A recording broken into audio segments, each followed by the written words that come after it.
All right, gentlemen, today we're talking about the new generation of rappers, artists like Juice WRLD and XXXTentacion. These guys changed the game in a short amount of time. No doubt about it. Say what you want about the newer generation, but Juice and X had raw talent.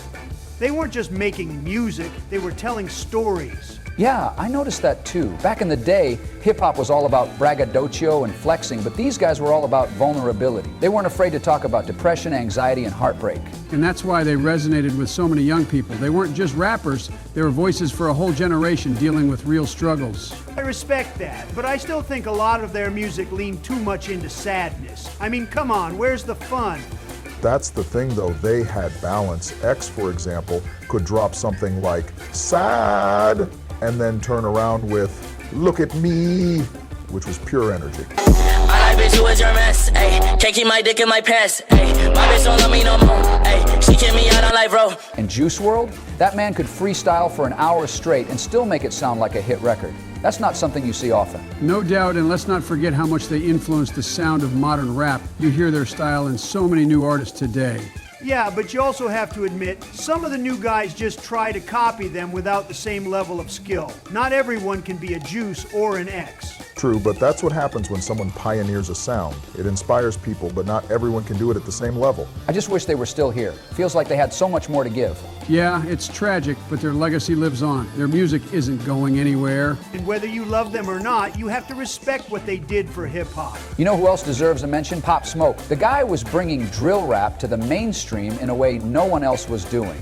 Oh, absolutely. Dior and Welcome to the Party were instant anthems. He had that deep, raspy voice that just stood out. And it's crazy how his style took over. You hear his influence all over New York rap now. That's the thing about this new wave of artists. They weren't just making hits, they were setting trends. Juice WRLD brought the melodic emo rap. X was genre bending, and Pop Smoke revolutionized drill music. And now you've got artists like Lil Baby, Rod Wave, and Polo G carrying that torch.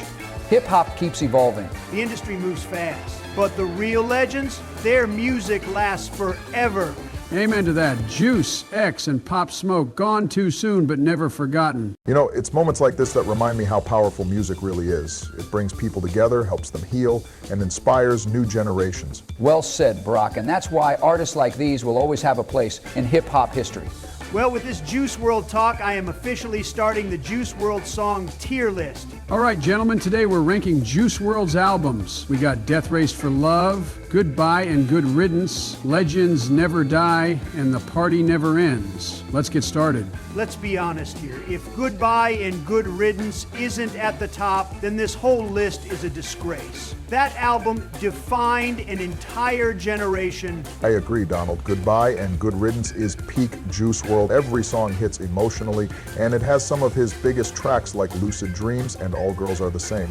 Yeah, but let's not forget Death Race for Love. That album is Juice at his most versatile. Maze, Empty, and Fast are absolute bangers. I think it deserves the top spot. I see your point, Bush, but Goodbye and Good Riddance is just more iconic. Death Race for Love is great, but it's a little bloated. Exactly.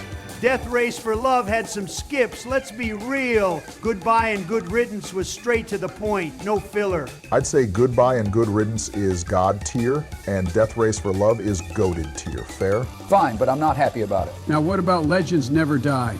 Overrated. I wouldn't say that, but it does feel more polished and less raw compared to his other projects. Still, songs like Wishing Well and Righteous are classics. I think it belongs in good tier. Some of it felt a little industry control, you know? Agree. It's good, but it doesn't hit the same as his earlier stuff. Good tier it is. Now let's talk about The Party Never Ends. Absolute mid. It's definitely the weakest here. A lot of the posthumous stuff feels off, like it's missing his touch. But Empty Out Your Pockets is a banger. Empty out your pockets, I need all that. I get the millions and I fall back. It's not terrible, but you can tell the label just threw stuff together. Mid-tier at best. So we got Goodbye and Good Riddance in God tier, Death Race for Love in goated tier, Legends Never Die in good tier, and The Party Never Ends in mid tier. That sound right to everyone? Perfect list. Solid ranking. I still think Death Race for Love should be higher, but whatever.